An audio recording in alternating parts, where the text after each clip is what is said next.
মুসা আলাইহিস সালাম আল্লাহর সাথে সরাসরি কথা বলতেন। ওয়াকাল্লামাল্লাহু মুসা তাকলিমা। সুবহানাল্লাহ পড়েন, আওয়াজ তুলে সবাই বলেন সুবহানাল্লাহ।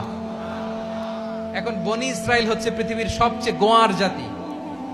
তারা বলে, মুসা তুমি যে আল্লাহর সাথে কথা বলো আমরা তো দেখি না, তুমি যে কথা বলো আমরা তো শুনি না, তো কি করতে হবে? বনি ইসরাইল বলে, আমাদের মধ্য থেকে 70 জন নিয়ে যাইতে হবে তোর পাহাড়ে। ওরা আয়েশা যদি কয় হ্যাঁ আমরা শুনছি, তাহলে বিশ্বাস করব। কত বড় ডাকাত দেখছেন বনি ইসরাইল। এদের চেয়ে গোয়ার জাতি নাই। এত গোয়ার তুমি করেছো মুসা আলাইহিস সালামের সাথে। তুমি যে আল্লাহর সাথে কথা বলে আমরা তো দেখি, কি করব? 70 জন আমাদের বন্ধু বান্ধব যে যদি দেখে, তারা বললে ওকে আসো, 70 জন আসো। 70 জন নিয়ে গেল। মুসা আলাইহিস সালাম হারুন আলাইহিস সালামকে খেলাফা দিয়ে গেলেন, আল্লাহ ওনাকে নবী বানালেন। মুসা আলাইহিস সালাম বললেন, হারুন খবরদার, বনি ইসরায়েলের মধ্যে তাওহীদের বাণী প্রচার করবা, ঐক্য ধরে রাখবা, বিচ্ছিন্ন হতে দিবা না। চলে গেছে। এইদিকে বনি ইসরায়েলের এক দুষ্ট লোক ছিল, নাম সামিরি। কি নাম? সামিরি। সে সবাইরে বললো তোমাদের স্বর্ণগুলো ফালাও। স্বর্ণগুলো ফেললো। বনি ইসরায়েলের স্বর্ণগুলোকে গলিয়ে সে একটা গরুর বাচ্চা বানালো। গোবৎস। কিসের বাচ্চা? দেখেন গরুর পূজা কিভাবে শুরু হয় পৃথিবীতে প্রথম। গোবৎস পূজা, গরুর বাচ্চার পূজা কিভাবে। সে স্বর্ণগলি গরুর বাচ্চা করে জিবরাইল আলাইহিস সালাম যে জমিনে এসেছিলেন, ওই ফেরেশতার পায়ের নিচের একটু মাটি সে বুদ্ধি করে প্যাকেটে রেখে দিছিল।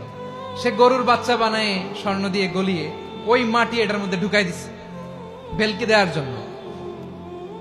স্বর্ণ দিয়ে বানানো গোবৎস গরুর বাচ্চার গায়ে যখন সেই মাটি ছুঁড়ে দেয়া হলো, এখন বাছুরের ভেতর থেকে ভ্যাঁ ভ্যাঁ আওয়াজ আসতেছে। কি আসতেছে? সবাই তো অবাক। সামিরি বলে, আরে তোমরা যে 70 জন দিয়ে মুসা আলাইহিস সালামরে পাঠাইছো, ওইদিকে এত ঘুরতেছে, আল্লাহরে খুঁজে পায় না, আল্লাহ তো এটার ভিতরে ঢুকছে। নাউজুবিল্লাহ বলবেন না? তোমরা যে 70 জন দিয়ে পাঠাইলা, 70 জন নিয়ে মুসা আলাইহিস সালাম খালি ঘুরতেছে, আল্লাহরে পায় না। পাবে কেমনে? আল্লাহ তো নাউজুবিল্লাহ এটার ভিতরে। সেজদা দাও। এই সেজদা দিয়ে গেল। আল্লাহর নবী হারুন আলাইহিস সালাম বললেন, খবরদার, এটা সুস্পষ্ট শিরক।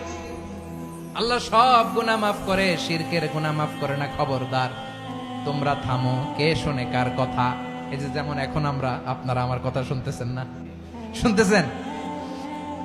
হারুন আলাইহিস সালাম বললেন, খবরদার, এই শিরকি কাজে তোমরা সংযুক্ত হয়ো না। তোমাদেরকে কি মনে নাই আমার ভাই মুসা আলাইহিস সালাম কি বলছে? আল্লাহ শিরক মাফ করে না। খবরদার, শিরক করো না, আল্লাহরে ভয় করো।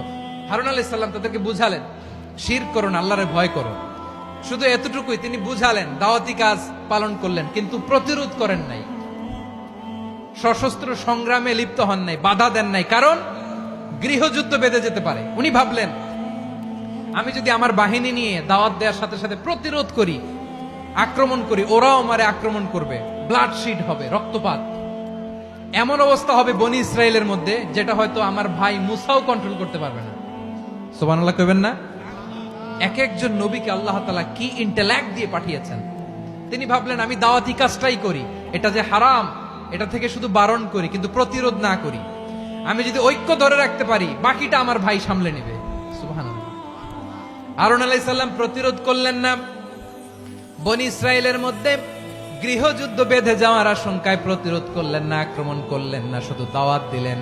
ইন দা মিন টাইম মুসা আলাইহিস সালাম আল্লাহর সাথে কথা বলে যখন ফিরে আসলেন, দেখলেন বনি ইসরায়েলের অধিকাংশ লোক মুশরিক হয়ে গেছে। মুশরিক হয়ে গেছে। মুসা আলাইহিস সালাম রেগে গেলেন। রেগে প্রথমে বনি ইসরায়েলদেরকে অ্যাটাক না করে ভাইয়ের দাড়ি ধরলেন। হারুন আলাইহিস সালামের দাড়ি আর চুল। মেজাজি নবী ছিলেন। হারুন, তুমি কি করলা? তোমার কি দায়িত্ব দিয়ে গেলাম, তুমি কি করলা? তুমি থাকতে বনি ইসরায়েল কেমন করে শিরকের কাজে নিমজ্জিত হয়ে যায়?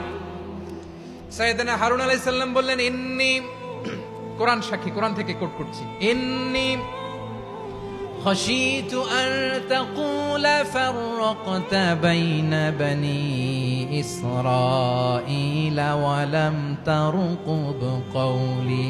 ও আমার ভাই, আমার দাড়ি ধরবেন না, আমার মারবেন না।